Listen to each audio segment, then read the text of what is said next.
friends, this is Samuel Roch, Assistant Professor, Department of Commerce, the American College, Madurai.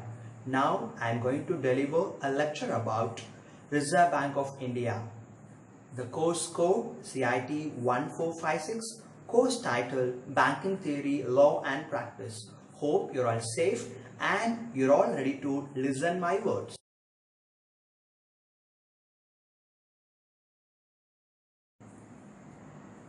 Let me tell you what are the areas which I am going to cover in this lecture. First, introduction, history of Reserve Bank of India, management of Reserve Bank of India, functions of Reserve Bank of India, subsidiaries of Reserve Bank of India, and finally the conclusion.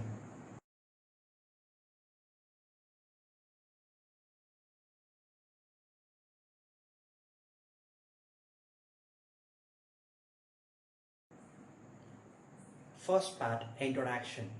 Reserve Bank of India was established under a special act called Reserve Bank of India Act 1934. Reserve Bank of India started its function on 1st April 1935. The headquarters of Reserve Bank of India, which is situated in Mumbai. Do you know the Preamble of Reserve Bank of India? I'll tell you the Preamble of RBI. To regulate the issue of banknotes and keeping of reserves with a view to securing monetary stability in India and generally to operate the currency and credit system of the country to its advantage. This is a preamble of Reserve Bank of India.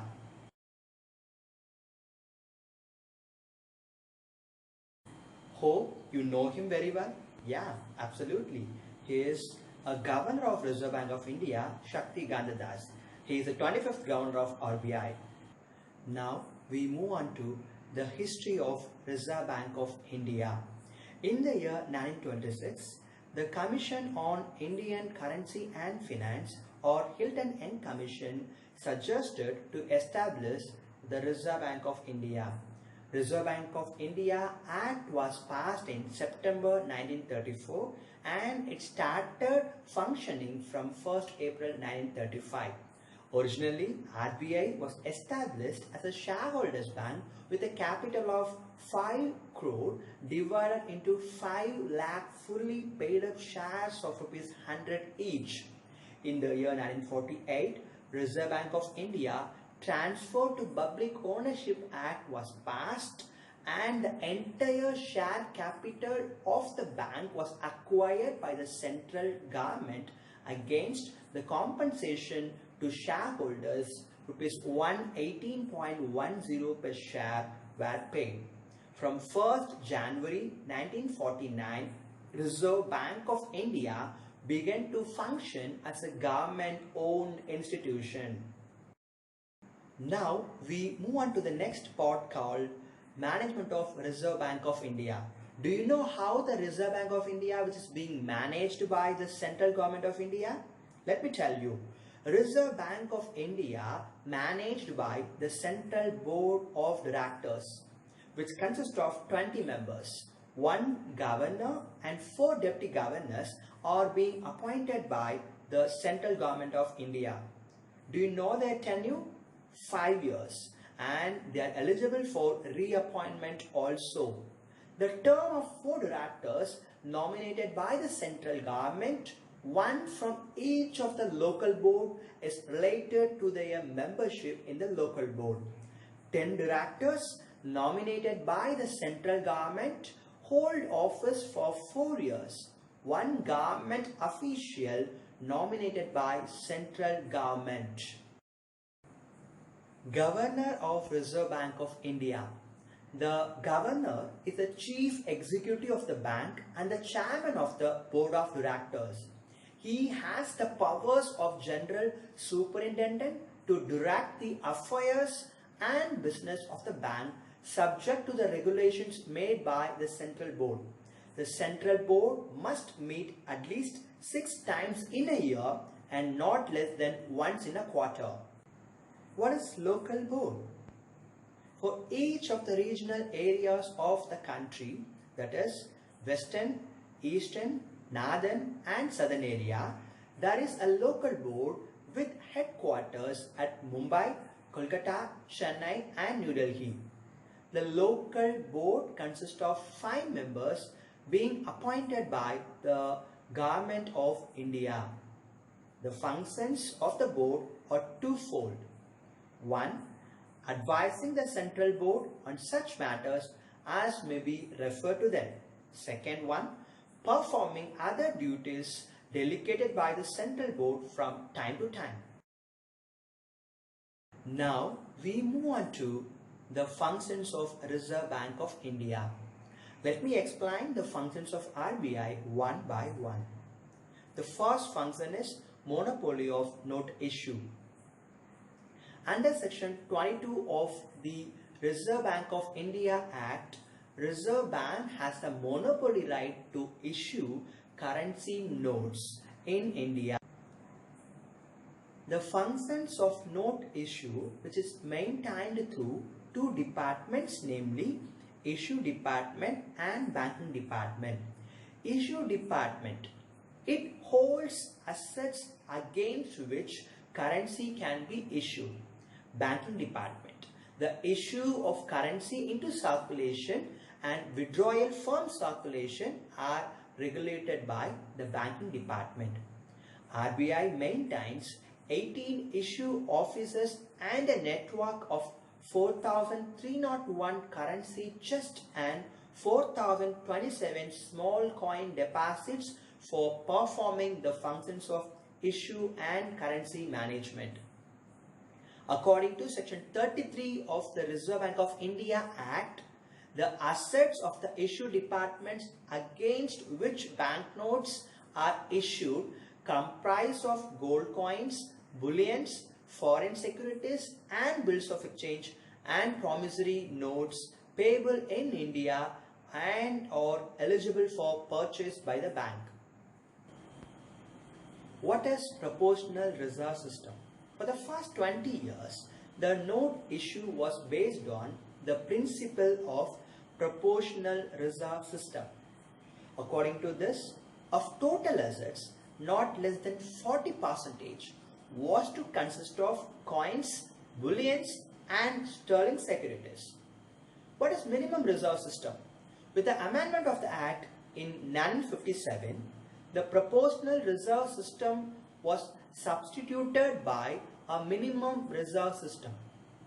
This system envisages that the bank should have a total of rupees 515 crore assets, of which rupees 400 crore in foreign securities and rupees 115 crore in gold coins and bullions.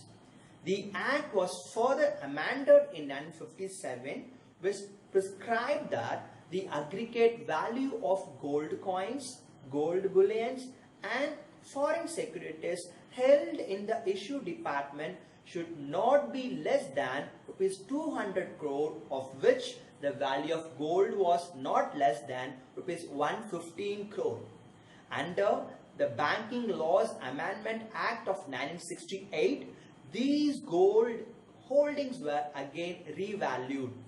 At present, the value of gold in issue department stands at rupees 182.53 crore.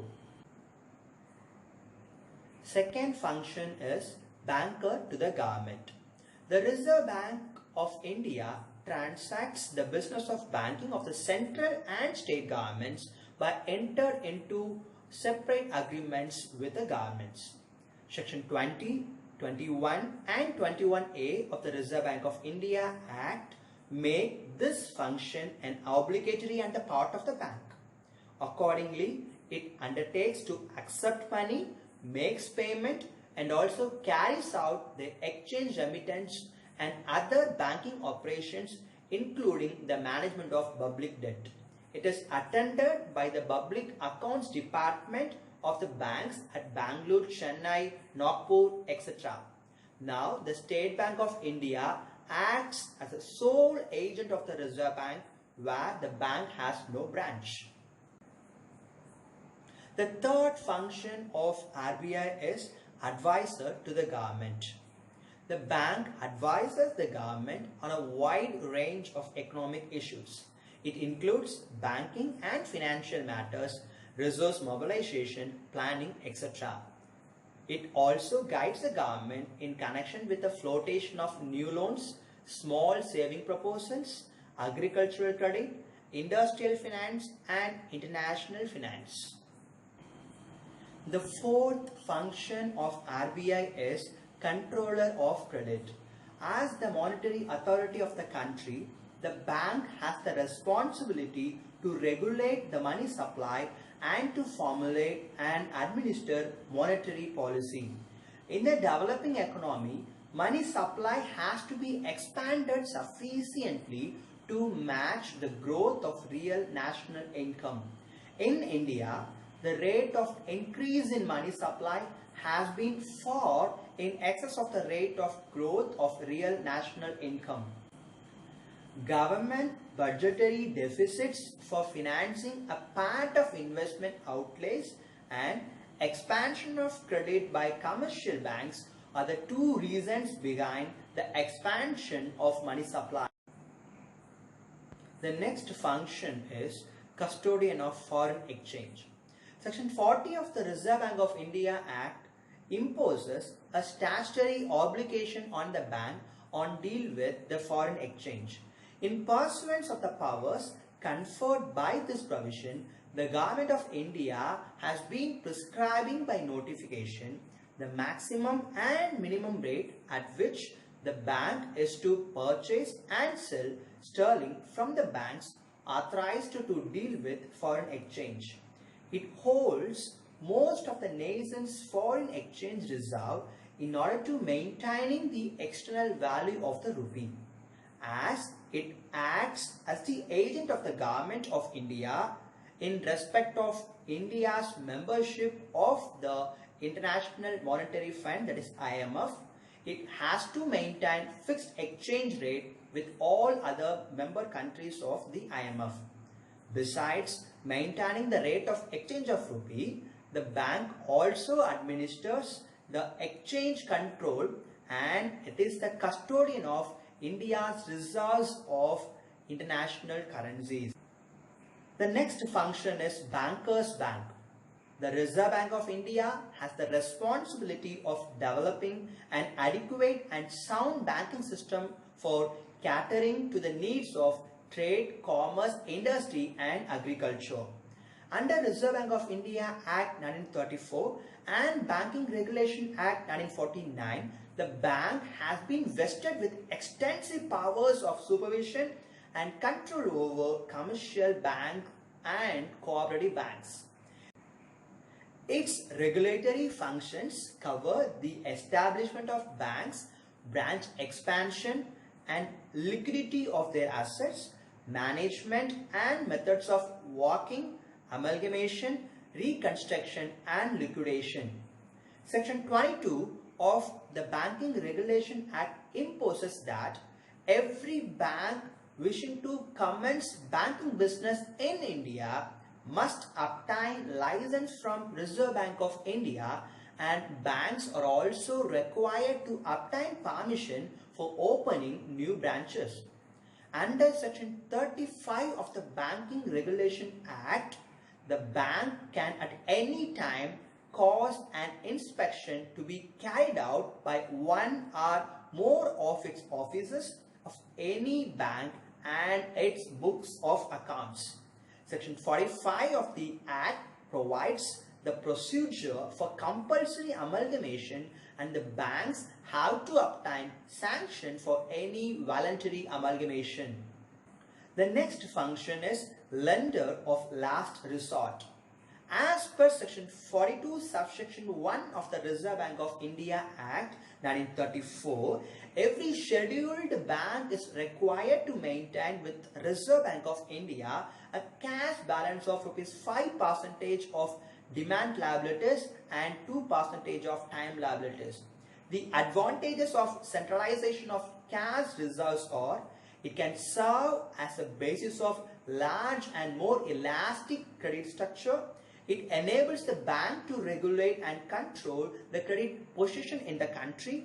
It increases the public confidence in the commercial bank.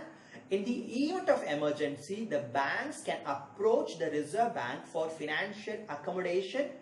The scheduled banks of eligible securities are by rediscounting their bills of exchange. Reserve Bank of India is ready to help the banks in distress, and hence it is referred to as the lender of last resort. The next function is Bank of Settlement and Clearance. As the Reserve Bank keeps the cash balances of all commercial banks, it is easy for the bank to act as a settlement bank or clearing house for other banks. The member banks can adjust their claims against each other in the books of the Reserve Bank of India without paying or receiving cash. It manages clearing house in Mumbai, Chennai, Kolkata and in other important cities of the country. It has taken a number of initiatives such as real-time gross settlement, that is RTGS, to provide safe, secure, efficient and sound payment and settlement systems. The main thrust of various initiatives relates to payment and settlement system is electronifications of the payment systems and building of appropriate legal and technological infrastructure. The last function of Reserve Bank of India, that is information and research functions. The Reserve Bank of India undertakes collection and dissemination of information and conducts research in this field. The bank issues several periodical publications which attempt to explain and assess the significance of economic and fiscal developments in the country. The Reserve Bank of India's research departments, Department of Economic Analysis and Policy and Department of Statistical Analysis, provide research on various aspects of Indian economy in the conduct and formulation of policies by the Reserve Bank of India. In order to recall the functions of Reserve Bank of India, let me tell you the key letters M, B, A, C, C, B, B, I. Here, M stands for Monopoly of Note Issue, B stands for Banker to the Government, A stands for Advisor to the Government, C stands for Controller of Credit, again C stands for Custodian of Foreign Exchange, B stands for Bankers Bank and Lender of Last Resort, again B stands for Bank of Settlement and Clearance, and last one I stands for Information and Research Functions. Hope you understood the functions. Thank you. The college moves ahead with the vision of imparting knowledge to global standards inclusive of Christian values for socio-economic uplift.